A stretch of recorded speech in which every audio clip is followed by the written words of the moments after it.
अध्याय 5 सरकारी बजट एवं अर्थव्यवस्था। प्रथम अध्याय में हमने सरकार का परिचय राज्य के रूप में करवाया था। हमने कहा था कि निजी क्षेत्र के अतिरिक्त सरकार होती है जो एक महत्वपूर्ण भूमिका निभाती है। एक अर्थव्यवस्था जिसमें निजी क्षेत्र तथा सरकारी क्षेत्र दोनों हो, विस्तृत अर्थव्यवस्था कहलाती है। ऐसे बहुत से तरीके हैं जिनसे सरकार जीवन के आर्थिक पहलू को प्रभावित करती है। इस अध्याय में हम केवल उन कार्यों की व्याख्या करेंगे जो सरकारी बजट के माध्यम से किए जाते हैं। यह अध्याय इस प्रकार है। खंड 5.1 में हम सरकारी बजट के अवयवों को प्रस्तुत करेंगे ताकि सरकारी आगम के स्रोतों तथा सरकारी व्यय की विधियों को समझाया जा सके। खंड 5.2 में हम संतुलित, अधिक्य तथा घाटे के बजट की व्याख्या करेंगे ताकि व्यय तथा कुल आगम में अंतर को स्पष्ट किया जा सके। हम यहाँ विशेष रूप से बजट के घाटों के प्रकार, उनके निहितार्थ तथा इन्हें नियंत्रित रखने के उपायों की व्याख्या करेंगे। बॉक्स 5.1 राजकोषीय नीति तथा गुणक की सरल व्याख्या करता है। सरकार द्वारा निभाई गई भूमिका का इसके घाटों के लिए भी निहितार्थ हैं जो आगे सरकारी ऋण को प्रभावित करते हैं। यह अध्याय सार्वजनिक ऋण के विश्लेषण के साथ समाप्त होता है। 15.1 सरकारी बजट अर्थ तथा इसके अवयव। संविधान की धारा 112 के अनुसार हर वित्तीय वर्ष 1 अप्रैल से 31 मार्च तक के लिए अनुमानित प्राप्तियों तथा खर्ची का ब्यौरा संसद में पेश करना सरकार की संवैधानिक कर्तव्य है। ये वार्षिक वित्तीय ब्यौरा सरकार का मुख्य बजट संबंधी घोषणा पत्र होता है। हालांकि बजट घोषणा पत्र का संबंध एक ही वित्तीय वर्ष के लिए होता है, लेकिन इसका प्रभाव आने वाले काफी सालों तक रहता है। अतः दो तरह के खाते वित्तीय वर्ष से संबंधित हैं। उन्हें केवल राजस्व खाते में शामिल किया गया, जिसे राजस्व बजट भी कहते हैं, तथा जिनका संबंध सरकार की संपत्ति तथा देनदारियों से होता है, पूंजीगत बजट भी कहा जाता है। इन खातों को समझने के लिए पहले सरकारी बजट के उद्देश्यों को समझना महत्वपूर्ण है। 5.1 सरकारी बजट के उद्देश्य। सरकार जन कल्याण बढ़ाने में बहुत महत्वपूर्ण भूमिका निभाती है। इसके लिए सरकार अर्थव्यवस्था में अनेक प्रकार से हस्तक्षेप करती है।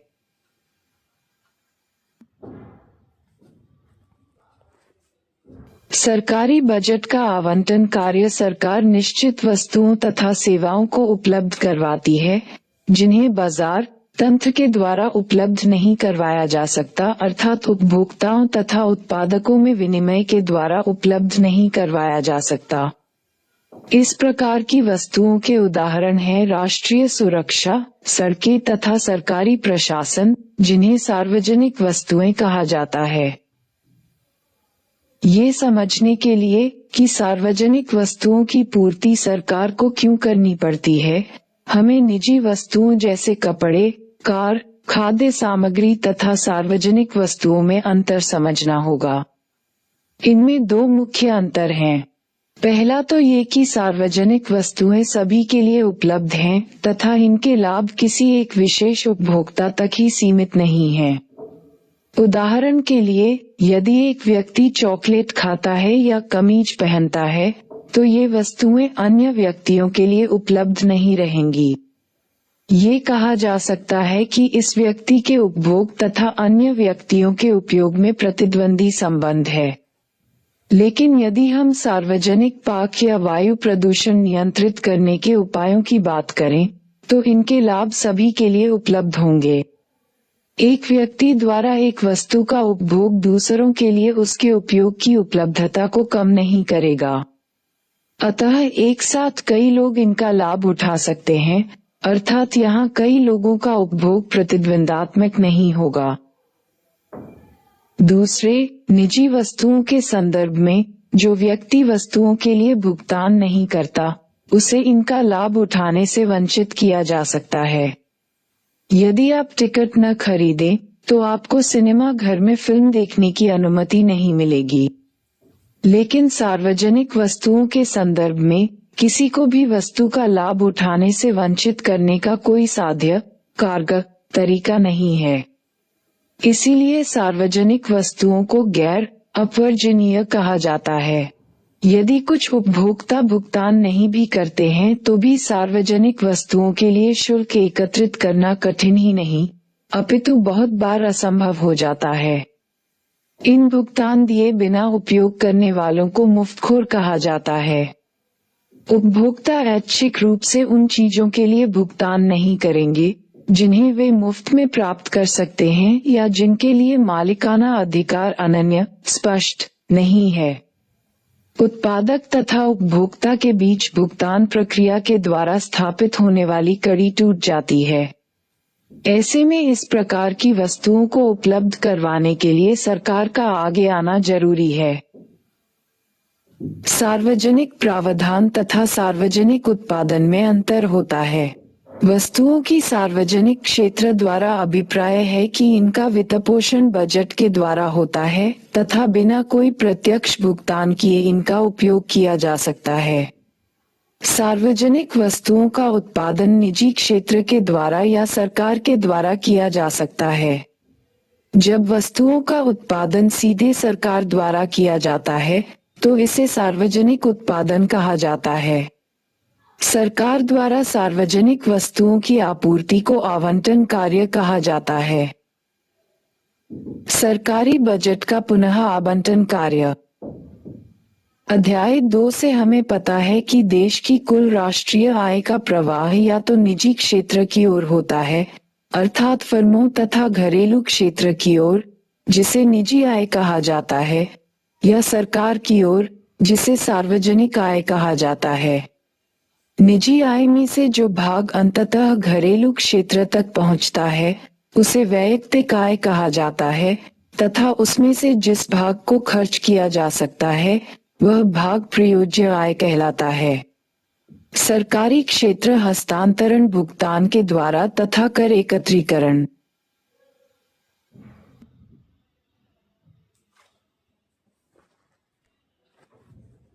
के द्वारा घरेलू क्षेत्र की प्रयोज्य आय को प्रभावित कर सकता है।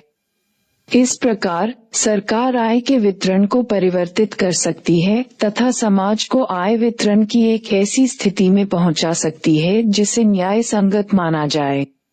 यह वितरण कार्य है। सरकारी बजट का स्थिरीकरण कार्य।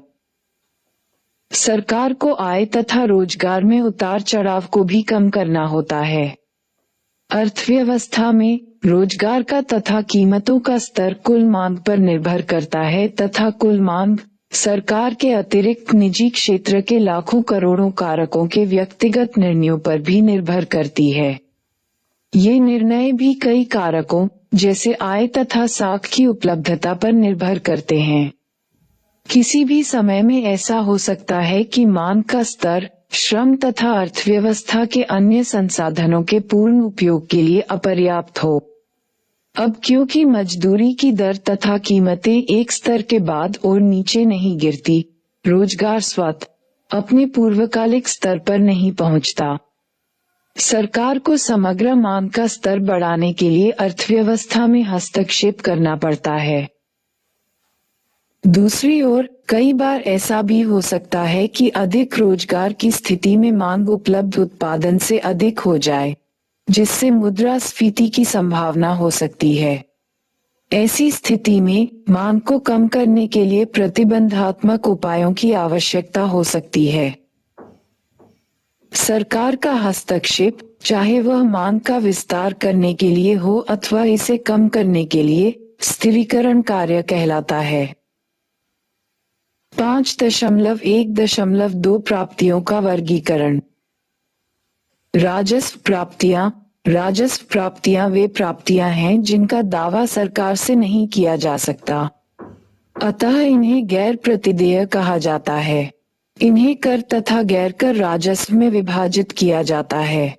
कर राजस्व जो कि राजस्व प्राप्तियों का एक महत्वपूर्ण भाग है, को काफी समय से प्रत्यक्ष करों, वैयक्तिक आयकर तथा फर्मों के लिए निगम कर तथा अप्रत्यक्ष कर जैसे उत्पादन कर, देश में उत्पादित वस्तुओं पर लगाए गए कर, सीमा शुल्क, आयातित तथा निर्यातित वस्तुओं पर लगाए गए कर तथा सेवा कर।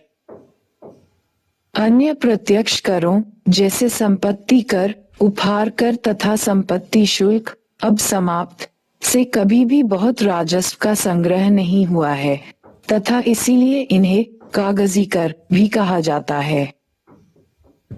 पुनर्वितरण के उद्देश्य की प्राप्ति आय पर प्रगतिशील करारोपण के माध्यम से किया जाता है। इसके अंतर्गत जैसे जैसे आय बढ़ती है वैसे वैसे कर की दर ऊंची होती जाती है। फर्मों पर आनुपातिक आधार पर कर लगाए जाते हैं। कर की दर लाभयुक्त आय का एक विशेष अनुपात होती है।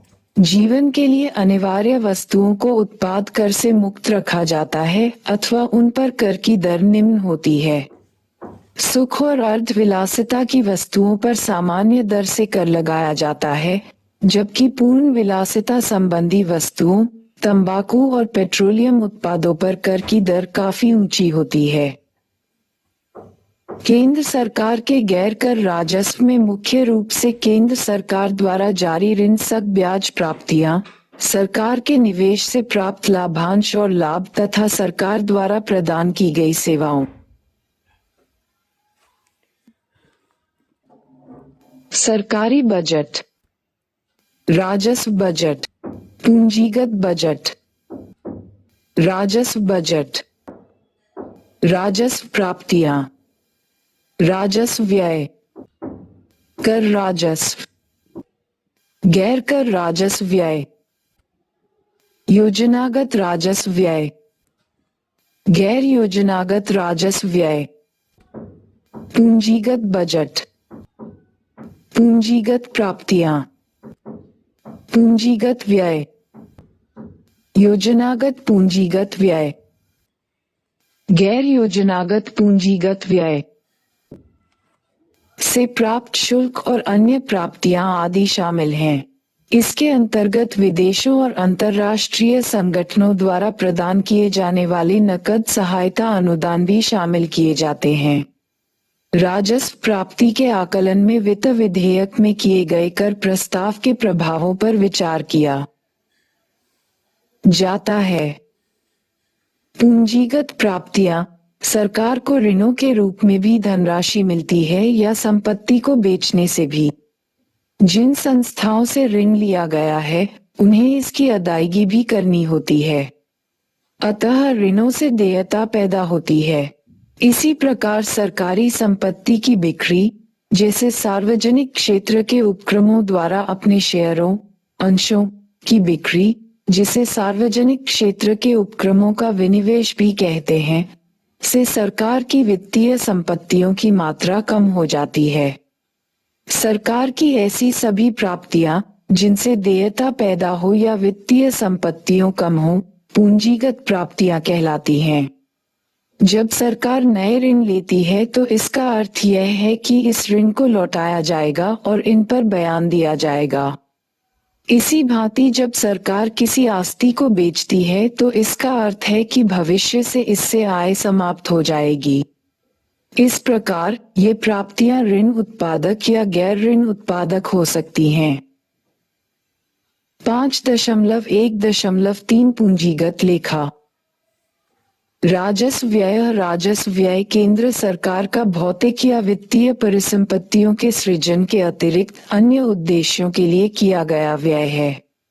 राजस्व व्यय का संबंध सरकारी विभागों के सामान्य कार्यों तथा विविध सेवाओं, सरकार द्वारा उपगत ऋण ब्याज अदायगी, राज्य सरकारों और अन्य दलों को प्रदत्त अनुदानों, यद्यपि कुछ अनुदानों से परिसंपत्तियों का सृजन भी हो सकता है, आदि पर किए गए व्यय से होता है। बजटीय दस्तावेज में कुल राजस्व व्यय को योजनागत और गैर योजनागत व्यय मदों में बांटा जाता है। योजनागत राजस्वगत व्यय का संबंध केंद्रीय योजनाओं, पंचवर्षीय योजनाओं और राज्यों तथा संघ शासित प्रदेशों की योजना के लिए केंद्रीय सहायता से है। गैर योजनागत व्यय राजस्व व्यय का अपेक्षाकृत अधिक महत्वपूर्ण घटक है, जिसमें सरकार द्वारा प्रदत्त सामान्य आर्थिक और सामाजिक सेवाओं पर व्यापक व्यय शामिल होते हैं। गैर योजनागत व्यय के प्रमुख मदों में ब्याज अदायगी, प्रतिरक्षा सेवाएं, उपदान, वेतन और पेंशन आते हैं। बाजार ऋणों, बाह्य ऋणों और विविध आरक्षित निधियों पर ब्याज अदायगी गैर योजनागत राजस्व व्यय का एक सबसे बड़ा घटक होता है। प्रतिरक्षा व्यय गैर योजनागत व्यय का दूसरा सबसे बड़ा घटक है और इस अर्थ में ये प्रतिबद्ध व्यय है कि राष्ट्रीय सुरक्षा से संबंधित इस मद में अधिक कटौती का क्षेत्र अत्यल्प है। उपदान एक महत्वपूर्ण नीतिगत उपकरण है, जिसका उद्देश्य कल्याण में वृद्धि करना है। सार्वजनिक वस्तुओं और शिक्षा तथा स्वास्थ्य जैसी सेवाओं का अल्पमूल्यन के माध्यम से अव्यक्त उपदान प्रदान करने के अतिरिक्त सरकार निर्यात, ऋण पर ब्याज, खाद्य पदार्थ और उर्वरकों जैसे मदों पर व्यक्त रूप से भी उपदान प्रदान करती है। सकल घरेलू उत्पाद के प्रतिशत के रूप में उपदानों की मात्रा 2014-15 में 2.02% से बढ़कर 2015-16 में 1.7% हो गई। पूंजीगत व्यय ये सरकार के वे व्यय हैं जिसके परिणामस्वरूप भौतिक या वित्तीय परिसंपत्तियों का सृजन या वित्तीय दायित्वों में कमी होती है। पूंजीगत व्यय के अंतर्गत भूमि अधिग्रहण, भवन निर्माण, मशीनरी, उपकरण, शेयरों में निवेश और केंद्र सरकार के द्वारा राज्य सरकारों एवं संघ शासित प्रदेशों, सार्वजनिक उपक्रमों तथा अन्य पक्षों को प्रदान किए गए ऋण और अग्रिम संबंधी व्ययों को शामिल किया जाता है। पूंजीगत व्यय को भी बजट दस्तावेज में योजना और गैर योजनागत व्यय के रूप में वर्गीकृत किया जाता है। इसे तालिका 5.1 में क्रम संख्या 6 में दिखाया गया है। वित्त व्यय के अंतर्गत योजना एवं गैर योजना में अंतर स्थापित किया गया है। इस वर्गीकरण के अनुसार योजनागत पूंजीगत व्यय का संबंध राजस्व व्यय के समान केंद्रीय योजना और राज्य तथा संघ शासित प्रदेशों की योजनाओं के लिए केंद्रीय सहायता से होता है। गैर योजनागत पूंजीगत व्यय में सरकार द्वारा प्रदत्त विविध सामान्य, सामाजिक और आर्थिक सेवाओं पर व्यय शामिल होते हैं। बजट प्राप्तियों और व्ययों का एक विवरण मात्र नहीं है। स्वतंत्रता प्राप्ति के समय से ही पंचवर्षीय योजनाओं की शुरुआत के कारण बजट एक महत्वपूर्ण राष्ट्रीय नीति का विवरण बन गया है। बजट के संबंध में तर्क दिया जाता है कि ये देश की अर्थव्यवस्था के स्वरूप का प्रतिबिंब है तथा इससे देश के आर्थिक जीवन का स्वरूप निर्धारित होता है। वित्तीय उत्तरदायित्व और बजट प्रबंधन अधिनियम 2003 के द्वारा बजट के साथ 3 नीतिगत विवरणों का होना अनिवार्य है। मध्यावधि वित्तीय नीति विवरण में विशिष्ट वित्तीय सूचकों के लिए 3 वर्षीय चल लक्ष्य रहता है, जो इस बात का परीक्षण करता है कि क्या धारणीय आधार पर राजस्व प्राप्तियों के माध्यम से राजस्व व्यय किया जा सकता है और बाजार ऋण ग्रहण सहित पूंजीगत प्राप्तियों का उपयोग कितनी उत्पादकता के रूप में किया जा रहा है। राजकोषीय नीति संबंधी विवरण वर्तमान नीतियों का परीक्षण और महत्वपूर्ण वित्तीय उपायों में किसी प्रकार के विचलन के औचित्य का निर्धारण करते हुए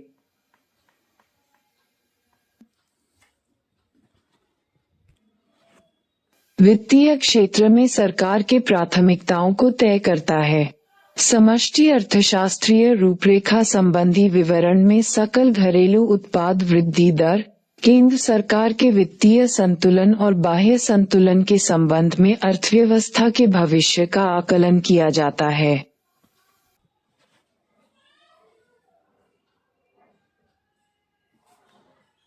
संतुलित, अधिशेष एवं घाटा बजट।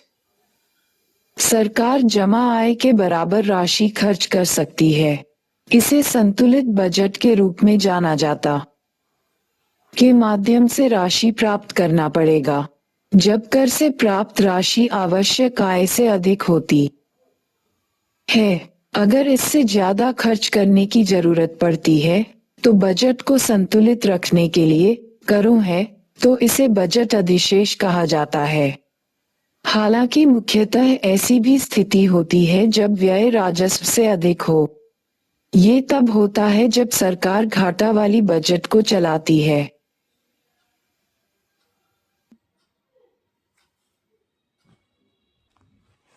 5.2.1 सरकारी घाटे की माप। जब सरकार राजस्व प्राप्ति से अधिक व्यय करती है तो इस स्थिति को बजटीय घाटा कहते हैं। इस घाटे की पूर्ति के लिए कई उपाय किए जाते हैं जिनका किसी अर्थव्यवस्था पर अलग अलग प्रभाव पड़ता है। राजस्व घाटा सरकार की राजस्व प्राप्तियों के ऊपर राजस्व व्यय के अधिशेष को बताता है। राजस्व घाटा इक्वल्स राजस्व व्यय राजस्व प्राप्तियां। तालिका 5.1 में क्रम संख्या 3 में ये दिखाया गया है कि वर्ष 2020-21 में राजस्व घाटा सकल घरेलू उत्पाद का 2.7% था। राजस्व घाटे में केवल उन्हीं लेन देनों को शामिल किया जाता है जिनसे सरकार के वर्तमान आय और व्यय पर प्रभाव पड़ता है। जब सरकार को राजस्व घाटा प्राप्त होता है तो इससे संकेत मिलता है कि सरकार निर्बचत कर रही है और अर्थव्यवस्था के अन्य क्षेत्रों की बचतों का उपयोग अपने उपभोग संबंधी व्यय के कुछ हिस्सों को पूरा करने के लिए कर रही है। इस स्थिति में सरकार को न केवल अपने निवेश के लिए अपितु अपने उपभोग संबंधी आवश्यकताओं को पूरा करने के लिए भी ऋण ग्रहण करना पड़ेगा। इससे ऋणों और ब्याज दायित्वों का निर्माण होगा और सरकार को अंततोगत्वा अपने व्यय में भी कटौती करने के लिए बाध्य होना पड़ेगा। चूंकि राजस्व व्यय का एक बड़ा भाग व्यय के लिए प्रतिबद्ध होता है, इसीलिए इसमें कटौती नहीं की जाएगी। बहुधा सरकार उत्पादक पूंजीगत व्यय अथवा कल्याण संबंधी व्यय में कटौती करती है। इसके परिणामस्वरूप विकास की गति धीमी होती है और कल्याण पर प्रतिकूल प्रभाव पड़ता है। राजकोषीय घाटा सरकार के व्यय और ऋण ग्रहण को छोड़कर कुल प्राप्तियों का अंतर है। सकल राजकोषीय घाटा इक्वल्स कुल व्यय राजस्व प्राप्तियां जोड़ गैर ऋण से सृजित पूंजीगत प्राप्तियां। गैर ऋण से सृजित पूंजीगत प्राप्तियां ऐसी प्राप्तियां हैं जो ऋण ग्रहण के अंतर्गत नहीं आती हैं, इसीलिए इससे ऋण में वृद्धि नहीं होती है। इसके उदाहरण हैं ऋणों की वसूली और सार्वजनिक उपक्रमों की बिक्री से प्राप्त राशि। तालिका 5.1 में हम देखते हैं कि गैर ऋण से सृजित पूंजीगत प्राप्तियां सकल घरेलू उत्पाद के 10.0% के बराबर है। ये कुल पूंजीगत प्राप्तियों में से उधार और अन्य दायित्वों को घटाकर 1+4A+4B प्राप्त किया जाता है। इस प्रकार राजकोषीय घाटा सकल घरेलू उत्पाद का 3.5% प्रतीत होता है, जैसा कि ऊपर दिखाया गया है। राजकोषीय घाटे का वित्त पोषण ऋण ग्रहण के द्वारा ही किया जाएगा। अतः इससे सभी स्रोतों से सरकार के ऋण ग्रहण संबंधी आवश्यकताओं का पता चलता है। वित्तीय पक्ष से सकल राजकोषीय घाटा निवल घरेलू ऋण ग्रहण भारतीय रिजर्व बैंक से ऋण ग्रहण जोड़ विदेशों से ऋण ग्रहण। निवल घरेलू ऋण ग्रहण के अंतर्गत ऋण उपकरणों उदाहरणार्थ विविध लघु बचत योजनाएं के माध्यम से सीधे जनता से प्राप्त ऋण और वैधानिक तरलता अनुपात SLR के माध्यम से।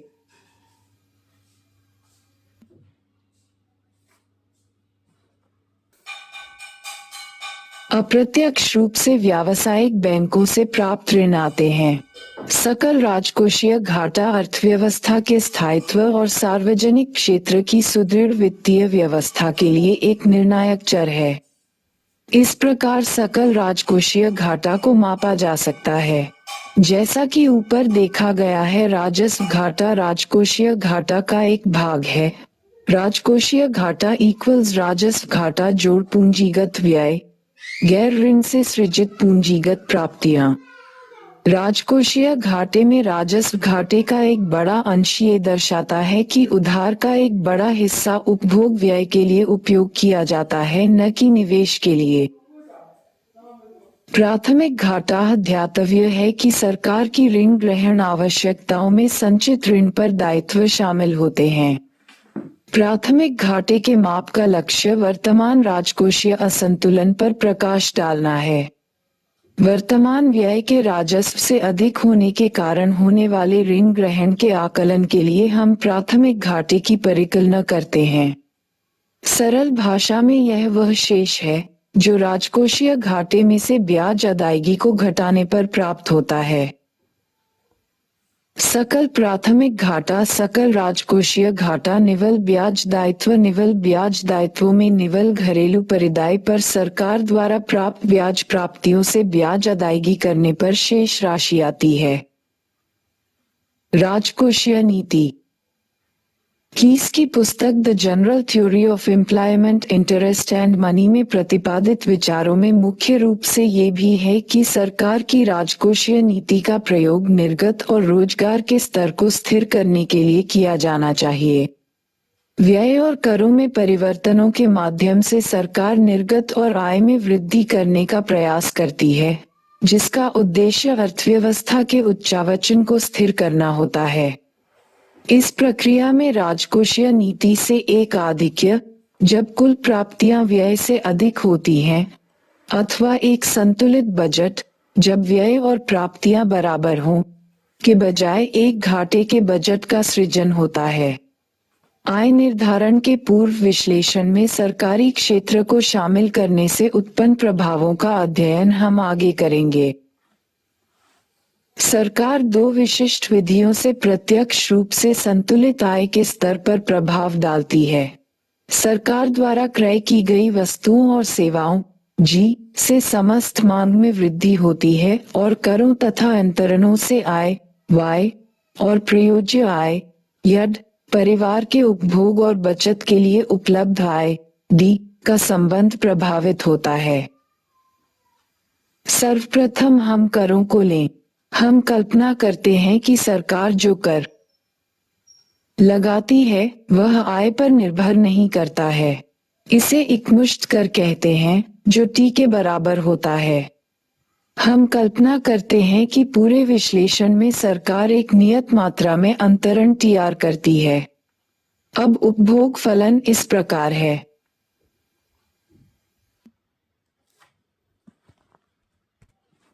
ऋण।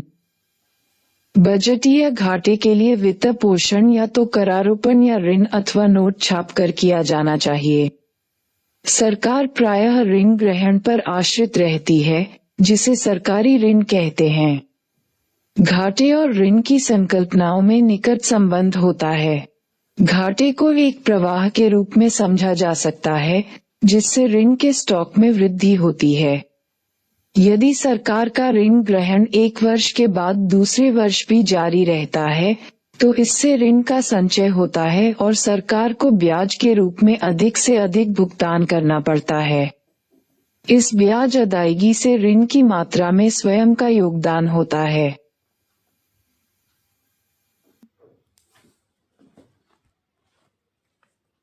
सरकारी ऋण की समुचित मात्रा का परिप्रेक्ष्य इस विषय के दो अंतर्संबंधित पहलू हैं। प्रथम, क्या सरकारी ऋण एक बोझ होता है, और द्वितीय, ऋण के लिए वित्तीय संबंधी विचार।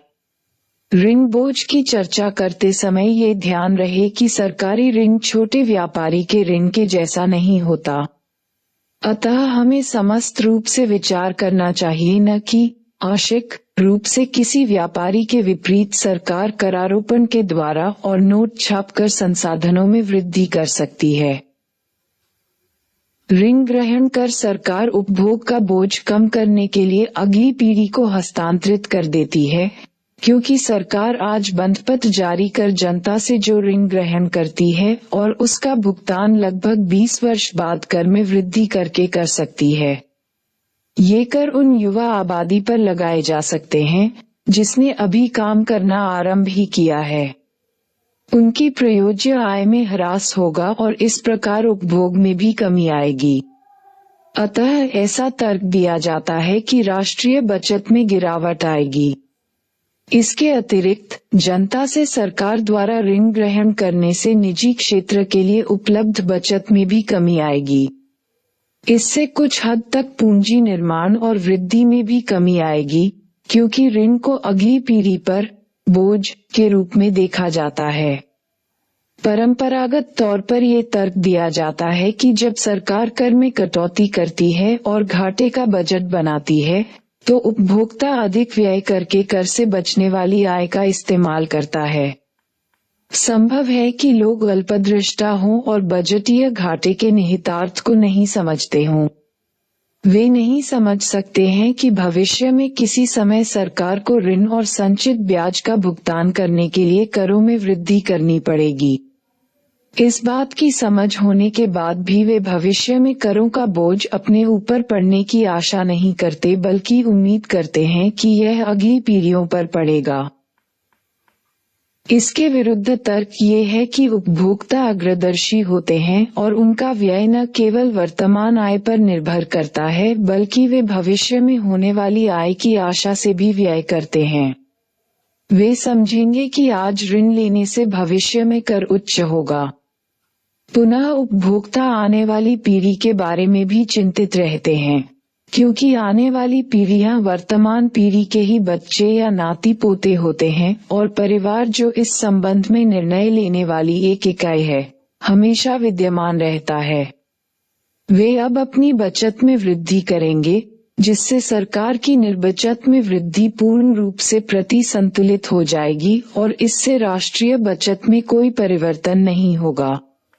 इस मत को रिकार्डो समतुल्यता कहते हैं। डेविड रिकार्डो 19वीं शताब्दी के महान अर्थशास्त्रियों में से एक थे, जिन्होंने सबसे पहले कहा था कि उच्च घाटे की स्थिति में लोग अधिक बचत करते हैं। इसे समतुल्यता कहते हैं, क्योंकि यह कहा जाता है कि करारोपण और ऋण ग्रहण व्यय के लिए समतुल्य वित्त साधन है। आज जब सरकार ऋण लेकर व्यय में वृद्धि करती है, जिस ऋण का भुगतान भविष्य में करों के द्वारा किया जाएगा, तो अर्थव्यवस्था पर इसका वैसा ही प्रभाव पड़ेगा जैसा कि आज कर में वृद्धि के द्वारा वित्त की व्यवस्था करके सरकारी व्यय में वृद्धि करने से पड़ता है। प्रायः ये तर्क दिया जाता है कि ऋण से कोई फर्क नहीं पड़ता है, क्योंकि हम अपने लिए ऋण ग्रहण करते हैं। यही कारण है कि यद्यपि दो पीढ़ियों के बीच संसाधनों का हस्तांतरण होता है, फिर भी क्रय शक्ति राष्ट्र के अधीन ही रहती है।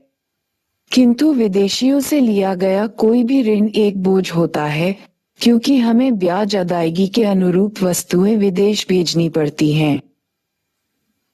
घाटे और ऋण के अन्य परिप्रेक्ष्य। घाटे की मुख्य आलोचनाओं में एक ये भी है कि घाटे सदैव स्फीतिकारी होते हैं।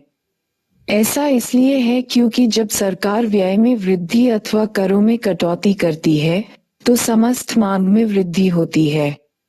फर्म अधिक मात्रा में, जितनी की वर्तमान कीमत पर मांग की जाती है, उतने का उत्पादन करने में असमर्थ हो सकते हैं। इससे कीमत में वृद्धि हो जाएगी। किंतु यदि संसाधनों का उचित उपयोग न किया गया हो, तो मांग में कमी के कारण निर्गत को रोक लिया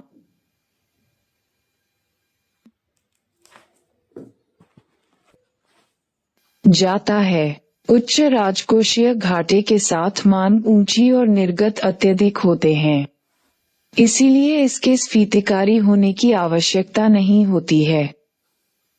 प्रायः ये तर्क दिया जाता है कि निवेश में कमी से निजी क्षेत्र के लिए उपलब्ध बचत की मात्रा में कमी होती है। ऐसा इसलिए है क्योंकि यदि सरकार अपने घाटे की पूर्ति के लिए बंधपत्र जारी कर निजी लोगों से ऋण ग्रहण करने का निर्णय लेती है, तो ये बंधपत्र निगम बंधपत्र और निधि की पूर्ति के लिए उपलब्ध अन्य वित्तीय उपकरणों से स्पर्धा करेंगे। यदि कुछ निजी बचतकर्ता बंधपत्र खरीदने का निर्णय करते हैं, तो निजी क्षेत्र में निवेश करने के लिए शेष निधि की मात्रा अल्प होगी। इस प्रकार जब सरकार अर्थव्यवस्था की कुल बचत के शेयर में वृद्धि का दावा करेगी, तो कुछ निजी ऋण ग्रहणकर्ता वित्तीय बाजारों के जनसमूह में घिर जाएंगे। किंतु ये ध्यातव्य है कि अर्थव्यवस्था की बचत का प्रवाह तब तक निश्चित नहीं होगा जब तक हम यह न मान लें कि आय में वृद्धि नहीं हो सकती है। यदि राजकीय घाटे से उत्पादन में वृद्धि का लक्ष्य प्राप्त होगा तो आय अधिक होगी और बचत में भी वृद्धि होगी। इस स्थिति में सरकार और उद्योग दोनों अधिक से अधिक ऋण ग्रहण कर सकते हैं। यदि सरकार आधारभूत संरचना के निर्माण में निवेश कर रही है तो आने वाली पीढ़ियां बेहतर स्थिति में होंगी। किंतु इस प्रकार के निवेशों का प्रतिफल ब्याज की दर से निश्चित रूप से अधिक होगा। निर्गत में बढ़ोतरी से हो वास्तविक ऋण का भुगतान किया जा सकता है। तब ऋण को बोझ के रूप में नहीं देखा जाएगा। संपूर्ण अर्थव्यवस्था के विकास में ऋण वृद्धि को उचित ही माना जाएगा। घाटे में कटौती, करों में वृद्धि अथवा व्यय में कटौती से सरकारी घाटे में कमी की जा सकती है। भारत में सरकार कर राजस्व में वृद्धि करने के लिए प्रत्यक्ष करों पर ज्यादा भरोसा करती है। अप्रत्यक्ष कर अपनी प्रकृति में प्रतिगामी होता है और इनका प्रभाव सभी आय समूह के लोगों पर समान रूप से पड़ता है। सार्वजनिक उपक्रमों के शेयरों की बिक्री के माध्यम से प्राप्तियों में बढ़ोतरी करने का भी एक प्रयास किया गया है, किंतु सरकारी व्यय में कटौती पर विशेष बल दिया गया है। सरकार के कार्यकलापों को सुनियोजित कार्यक्रमों और सुशासनों के माध्यम से संचालित करने से ही सरकारी व्यय में कटौती की जा सकती है। योजना आयोग के द्वारा हाल में किए गए एक अध्ययन में यह आकलन किया गया है कि गरीबों तक ₹1 का लाभ पहुंचाने के लिए सरकार खाद्य उपदान के रूप में ₹3.65 व्यय करती है। यह व्यय सरकार इस उद्देश्य से करती है कि नकद राशि के अंतरण से लोगों के कल्याण में वृद्धि होगी। सरकार के कार्यक्षेत्र को बदलने का दूसरा तरीका यह है कि सरकार जिन क्षेत्रों में कार्य करती रही है उनमें से कुछ क्षेत्र निकाल दिए जाएं। कृषि, शिक्षा, स्वास्थ्य, निर्धनता निवारण जैसे महत्वपूर्ण क्षेत्रों में सरकार के कार्यक्रमों को रोकने से अर्थव्यवस्था पर प्रतिकूल असर पड़ेगा। अनेक देशों में सरकार अत्यधिक घाटे का वहन करती है। पूर्व निर्धारित स्तरों पर व्यय में वृद्धि नहीं करने के लिए सरकार स्वयं पर प्रतिबंधों का आरोपण करती है। बॉक्स 5.1 में भारत में FRBMA की प्रमुख विशेषताओं का वर्णन है।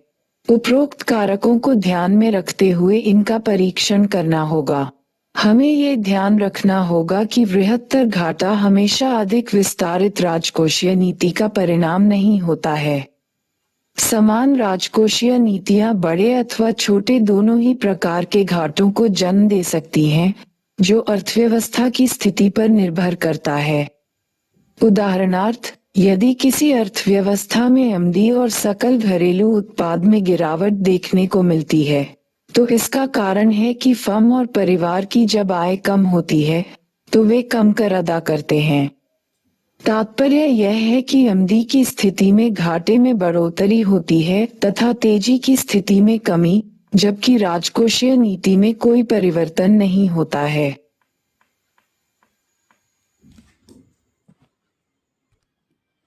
सारांश 1. सार्वजनिक वस्तुओं का निजी वस्तुओं से अलग सामूहिक उपभोग होता है। सार्वजनिक वस्तुओं की दो महत्वपूर्ण विशेषताएं हैं। ये अप्रतिस्पर्धी होती हैं, अर्थात एक व्यक्ति दूसरे की संतुष्टि में कमी किए बगैर अपनी संतुष्टि में वृद्धि कर सकता है, तथा वे सार्वजनिक वस्तुएं अवज्य होती हैं, अर्थात किसी को इन वस्तुओं का लाभ उठाने से वर्जित करने का कोई संभव तरीका नहीं है।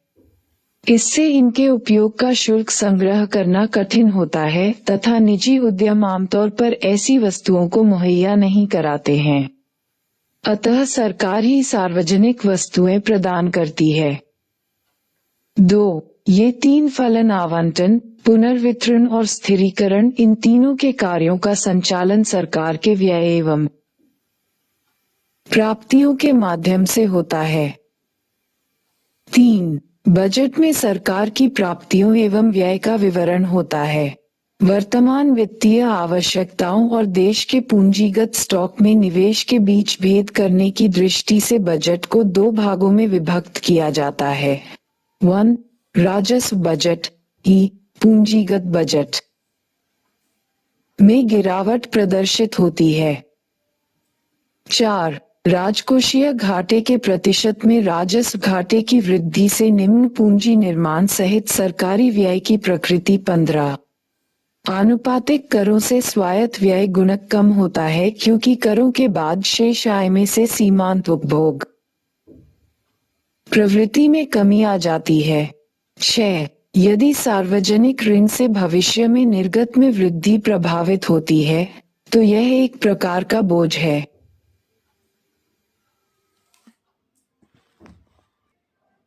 मूल संकल्पनाएं।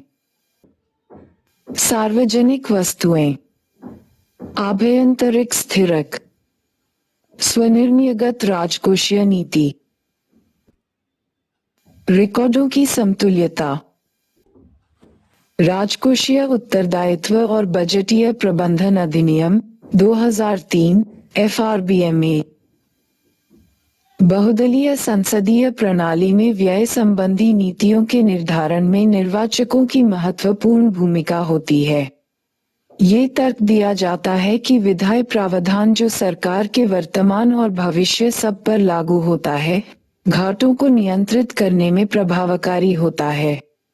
अगस्त 2003 में FRBMA का अधिनियमन वित्तीय सुधार और विवेकपूर्ण वित्तीय नीति का अनुसरण करने के लिए संस्थागत ढांचे के माध्यम से सरकार को बाधित करने की दिशा में एक महत्वपूर्ण कदम साबित हुआ। केंद्र सरकार को यह निश्चय करना चाहिए कि अंतरपीढ़ीय समता हो और पर्याप्त राजस्व की प्राप्ति से दीर्घकालिक समष्टि अर्थशास्त्रीय स्थायित्व प्राप्त हो।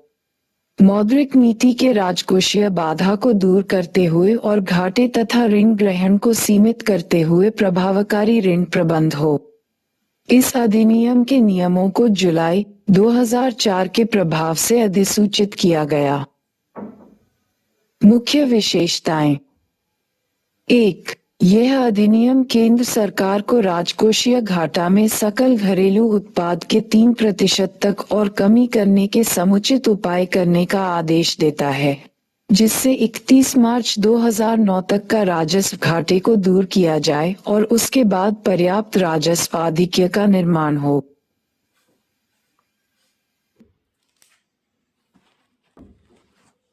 2. इसमें प्रत्येक वर्ष के सकल घरेलू उत्पाद का 0.3% राजकोषीय घाटा में कटौती और 0.5% राजस्व घाटे में कटौती की आवश्यकता बतलाई गई है। इसकी प्राप्ति यदि कर राजस्व से नहीं होती है तो व्यय में कटौती से आवश्यक समंजन होना चाहिए। 3. निर्धारित लक्ष्य से अधिक वास्तविक घाटे में बढ़ोतरी केवल राष्ट्रीय सुरक्षा अथवा प्राकृतिक आपदा के आधार पर अथवा अन्य ऐसी आपवादिक स्थितियों, जिसे केंद्र सरकार निर्दिष्ट करती है, के आधार पर ही हो सकती है। 4. केंद्र सरकार भारतीय रिजर्व बैंक से नकद प्राप्तियों के ऊपर नकद प्रतिपूर्तियों के अस्थायी आधिक्य की पूर्ति के लिए अग्रिम के अलावे अन्य किसी भी प्रकार का ऋण ग्रहण नहीं करेगी। 5. भारतीय रिजर्व बैंक वर्ष 2006-07 से केंद्र सरकार की प्रतिभूतियों के प्राथमिक प्रतिभूतियों को नहीं खरीदेगा। 6. वित्तीय संचालन में अत्यधिक पारदर्शिता लाने के लिए उपाय किया जाना चाहिए। 7. केंद्र सरकार को संसद से दोनों सदनों के सामने वार्षिक वित्तीय विवरण के साथ 3 विवरण, मध्यवर्ती राजकोषीय नीति विवरण, राजकोषीय कार्यनीति संबंधी विवरण और समष्टि अर्थशास्त्रीय ढांचागत विवरण प्रस्तुत करना होगा। 8. बजट के संबंध में प्राप्तियों और व्यय प्रवृत्तियों की त्रैमासिक समीक्षा संसद के दोनों सदनों के सामने प्रस्तुत करना होगा। यह अधिनियम केंद्र सरकार पर लागू होता है। यद्यपि 26 राज्यों में पहले से राजकोषीय विधि निर्माण की जवाबदेही है, जो सरकार के अधिक विस्तृत नियम आधारित राजकोषीय सुधार कार्यक्रम को बनाती है। यद्यपि सरकार इस पर जोर देती है कि FRBM एक महत्वपूर्ण संस्थानिक उपाय है जो राजकोषीय समझदारी और समष्टि अर्थशास्त्रीय संतुलन को सहारा प्रदान करती है, इस अधिनियम के द्वारा वांछित लक्ष्य की पूर्ति के लिए कल्याणगत व्यय में कटौती की आशंका व्याप्त रहती है। FRBM समीक्षा समिति। विगत 13 वर्षों में जब से FRBM अधिनियम पारित किया गया है, भारतीय अर्थव्यवस्था एक मध्य आय वाला देश हो गई है।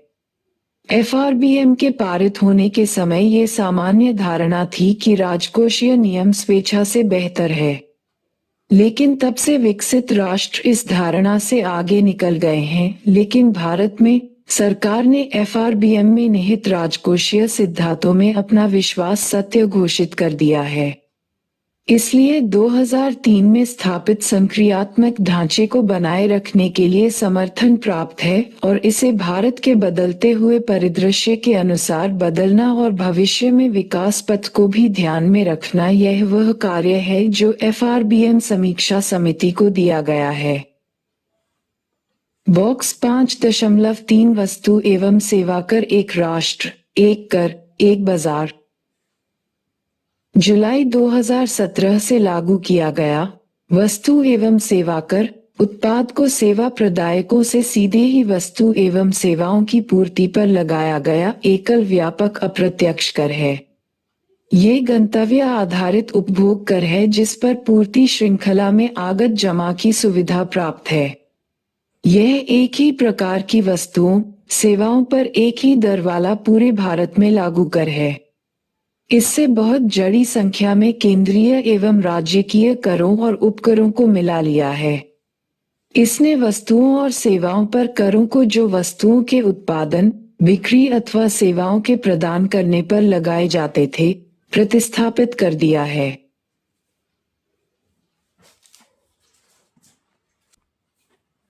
वस्तु एवं सेवक कर लगने से पूर्व की अवधि में अनेकों मध्यवर्ती वस्तुएं सेवाएं जो अर्थव्यवस्था में उत्पादन कर रही थीं, पर प्रत्येक स्तर पर वर्धित मूल्य पर एवं वस्तु सेवा के कुल मूल्य पर बिना किसी आगत कर जमा ITC के कर लगाए जाते थे। कुल मूल्य में मध्यवर्ती वस्तुओं सेवाओं पर दिया गया कर सम्मिलित था। इससे करों का सोपानन हो जाता था। वस्तु और सेवा पूर्ति के प्रत्येक स्तर पर लिया जाता है और पूर्व के स्तर पर दिए गए कर का क्रेडिट अगली स्टेज पर वस्तु सेवा की पूर्ति के स्तर पर मुजरा दिया जाता है। इस प्रकार यह प्रभावी रूप से पूर्ति के प्रत्येक स्तर पर एक मूल्य वर्जित कर है। हमारी विशाल एवं तेजी से विकसित हो रही अर्थव्यवस्था को ध्यान में रखते हुए ये पूरे देश में कराधार में समता और मूल्य संवर्धित कर के सिद्धांतों को सभी वस्तुओं और सेवाओं पर स्थापित करता है। इसने केंद्र, राज्य, केंद्र शासित प्रदेशों के द्वारा लगाए गए विभिन्न प्रकार के करों, उपकरों को प्रतिस्थापित कर दिया है। केंद्र द्वारा लगाए गए कुछ कर केंद्रीय उत्पादन कर, सेवा कर, केंद्रीय बिक्री कर और कृषि कल्याण कर, स्वच्छ भारत कर उपकर थे। राज्य के प्रमुख कर वॉट, सेल्स टैक्स, प्रवेश कर, विलासिता कर, चुंगी, मनोरंजन कर, विज्ञापनों पर कर, लॉटरी, बैंटिंग, जुआ कर, राज्यीय कर आदि थे।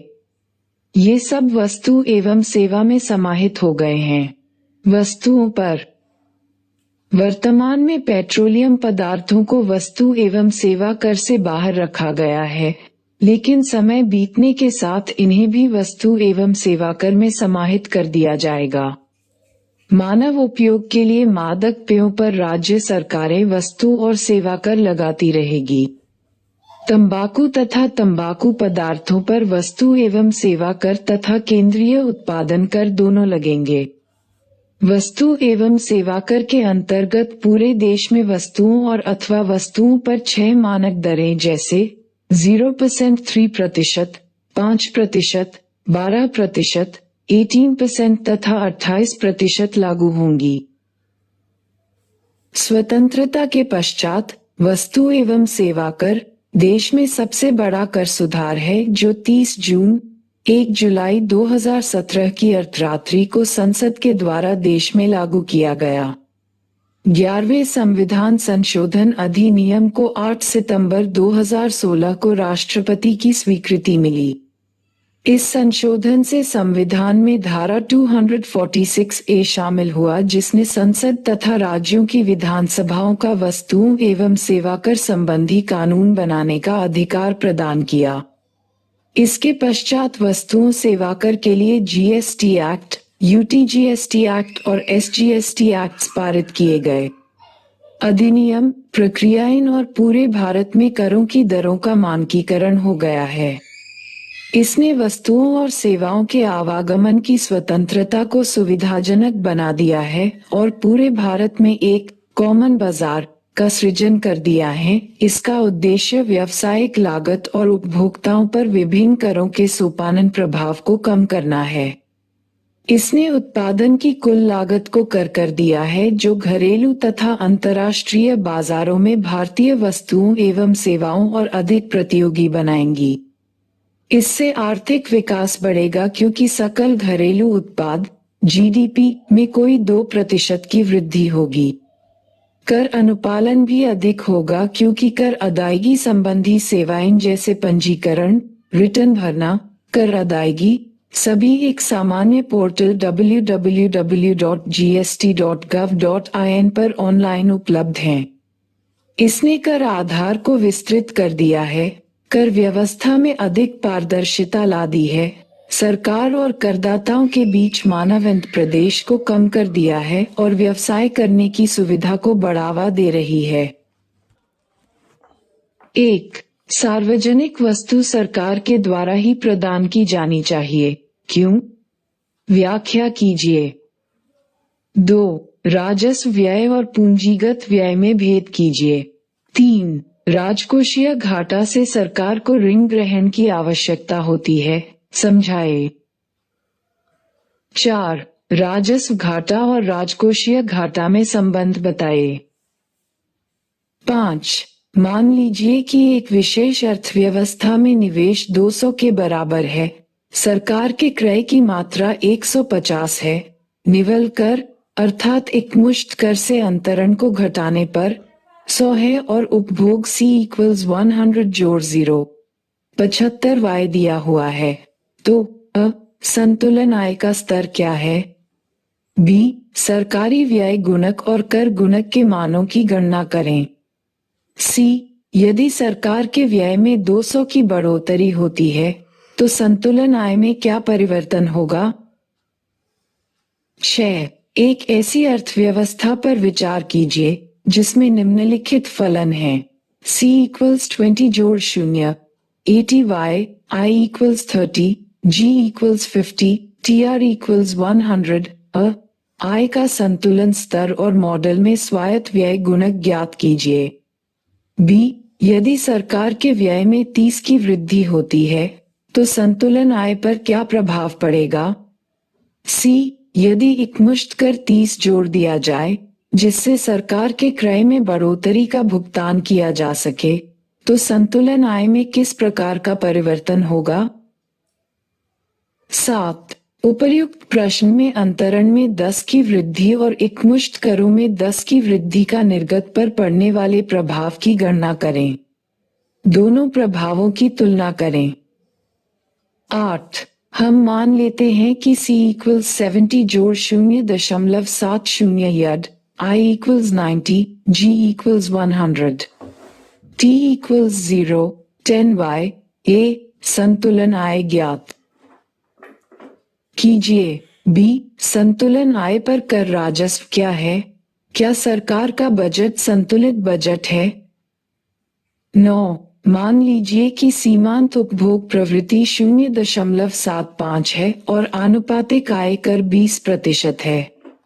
संतुलन आय में निम्नलिखित परिवर्तनों को ज्ञात करें। अ. सरकार के क्रय में 20 की वृद्धि। B. अंतरण में 20 की कमी। 10. निरपेक्ष मूल्य में कर गुणक सरकारी व्यय गुणक से छोटा क्यों होता है? व्याख्या कीजिए। 11. सरकारी घाटे और सरकारी ऋण ग्रहण में क्या संबंध है? व्याख्या कीजिए। 12. क्या सार्वजनिक ऋण बोझ बनता है? व्याख्या कीजिए। 13. क्या राजकोषीय घाटा आवश्यक रूप से स्फीतिकारी है? 14. घाटे में कटौती के विषय पर विमर्श कीजिए।